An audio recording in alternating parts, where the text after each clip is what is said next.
So the federal government has issued a permit to the Ambassador Bridge to allow the Ambassador Bridge to construct a replacement span.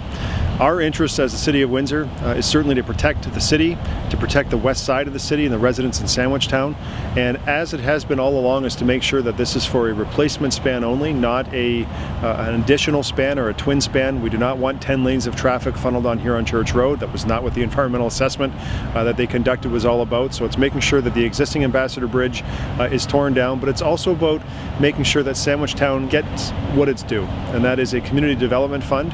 And as part of the overall negotiation that we have to undertake with the Ambassador Bridge, this will not be fast, it will not be easy. This will take quite a bit of time to get to the end of the road with the Ambassador Bridge through this negotiation, but there are a host of things both on the ground, above the ground, under the ground that have to be resolved before the Ambassador Bridge can move forward.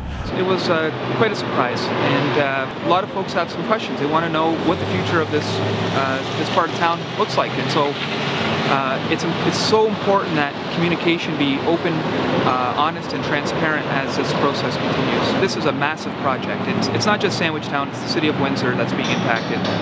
And Sandwich really is the birthplace of this region. So historically rich, we got to make sure that we protect that. Think about residents that live here and have lived here for decades.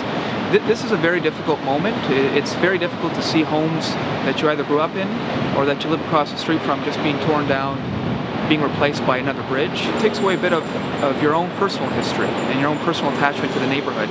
I'm sad and I'm afraid. I don't like what's going on here today. The city wanted to keep these houses boarded up for a reason. It's better to look at boarded homes rather than a major truck shunting yard separating the west end from the rest of the city.